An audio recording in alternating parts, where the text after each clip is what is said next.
Hi guys! We meet again, and again I'm drawing Dr. Nefarious. I promise that the next video like that will be of something or someone else. But let's just have Dr. Nefarious this one more time, okay?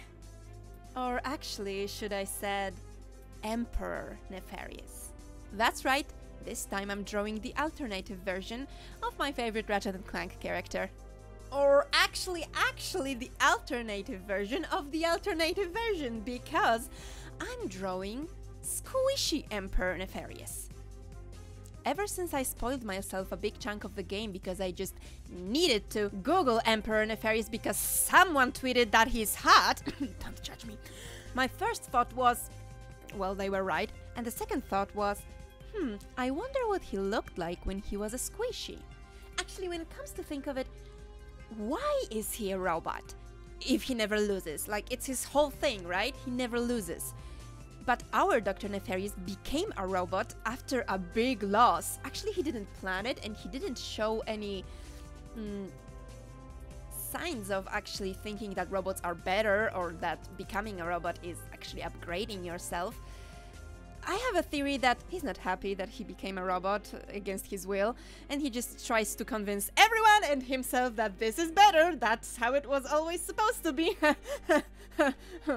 But maybe Emperor Nefarious had a different mindset, who knows. As you can see, I kept him the same species as the Nefarious from the movie, because that design is awesome, and I'm gonna die on this hill. The Up Your Arsenal design is awful, it's lazy, and I hate it! In comparison, of course. But I gave him his own characteristics.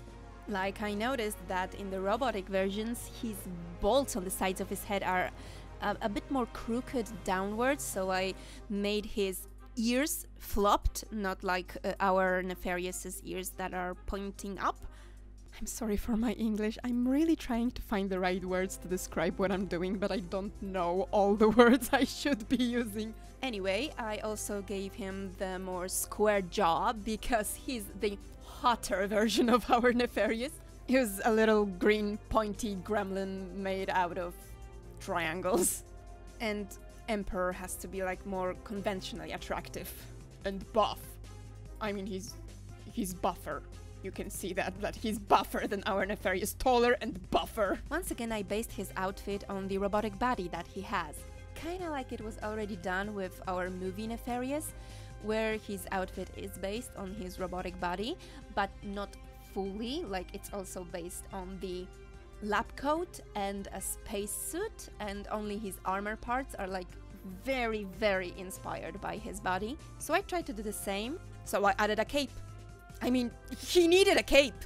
He's a cape guy. He's a very, very cape guy. He's an emperor. He has to have a cape. Like a Caesar. As you see, I'm using the same base colors that he has as a robot, and as the glass part of our Nefarious's head is green and so his organic skin was green, I decided to do the same color combination with the Emperor, so his glass head is orange and his skin is orange too. I also turned the light thing on his forehead that our Nefarious has, like a gadget, I guess, into a full-blown crown, because come on, a crown goes really great with that cape. Pure fabulousness. So, do you have any theories why the Emperor Nefarious is a robot? Maybe he actually always was a robot. I mean, it's a different universe, who knows? Let me know your thoughts in the comments because I'm really interested by it. I mean, did developers just forgot how Nefarious became a robot? Because it was horrific, the dude died.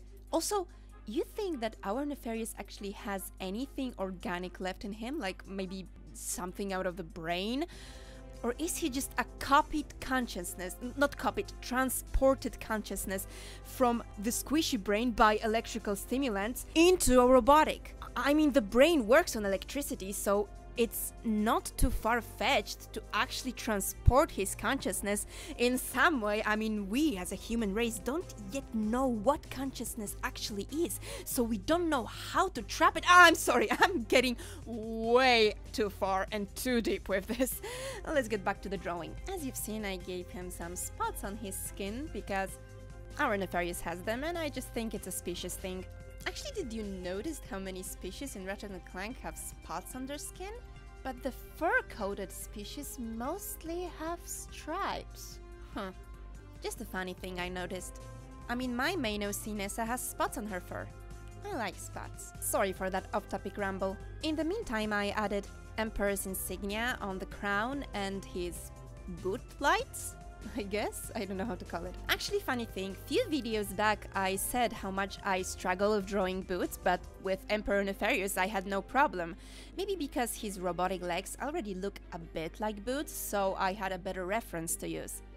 Or maybe I'm just getting better because of practice. As a finishing touch, I'm adding a little planet view and a crack between dimensions to like symbolize him having the entire universe in his hand.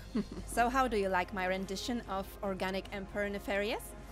Please let me know in the comments your ideas of how he became a robot, and if you'd like more videos like that with me narrating my process of drawing, with some added off top too. And as a bonus, here you have my watercolor painting of both Nefariouses. The Emperor is asking our doctor to join him at the top. Maybe you have other characters or versions of characters that you'd like me to envision. Just let me know. And subscribe to me, I guess? That's what YouTubers say, right? Subscribe, leave a like, ring a bell, eat your vegetables, call your mom, be nice and wash your teeth. Thanks for watching, bye!